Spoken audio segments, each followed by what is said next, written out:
for the first 40 years of India's history, we were unfree, economically unfree. And you had, if you wanted to start a company or you wanted to have a job, you had to get a license. And you had to bring suitcases of cash to get that license as a bribe, frankly. That's how it was done. And our license for my company specified how many tons of Vicks Vaporub that we could make in a year. And so there was a flu. There was a flu in the country, and we sold a hell of a lot of Vicks.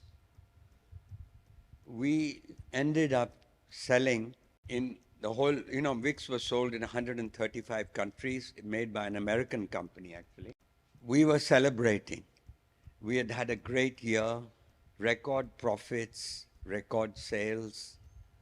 And also we were feeling good because there had been an epidemic and we had helped millions of children during this epidemic with a product that they could use and allayed mothers' anxieties about their children.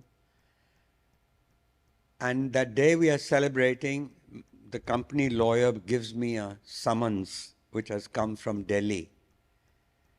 And the summons asks us to explain that we've broken the law and they want me to appear.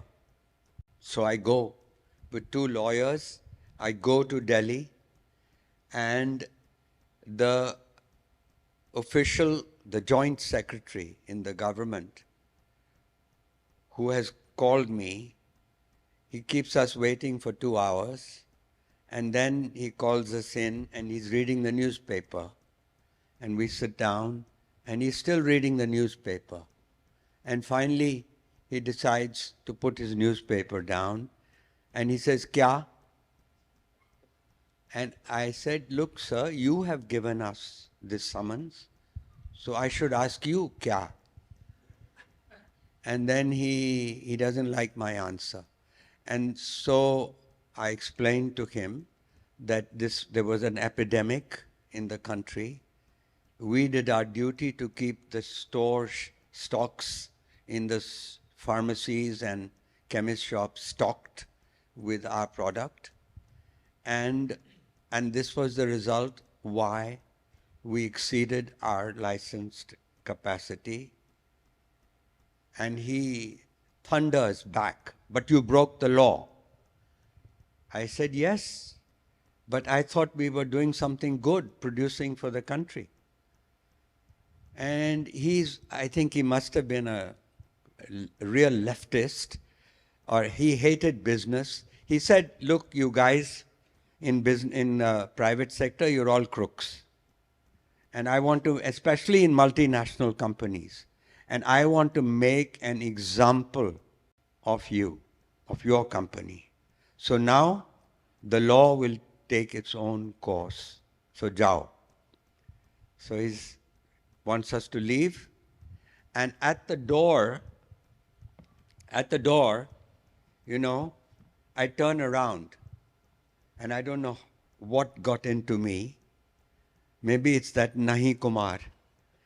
And I say to him, "Sir, the news is going to leak out.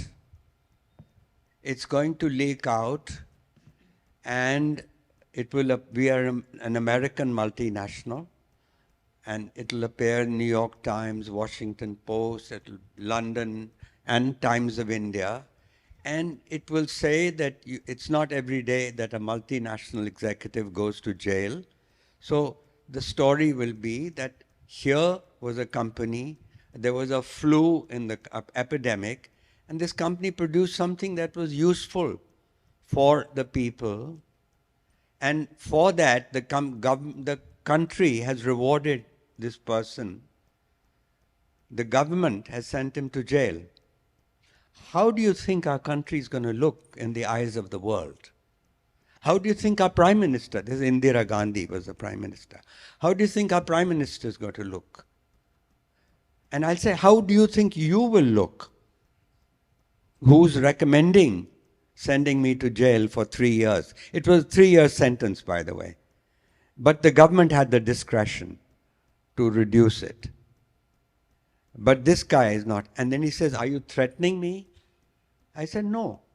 I'm just telling you that I won't leak out the information, but it'll come out.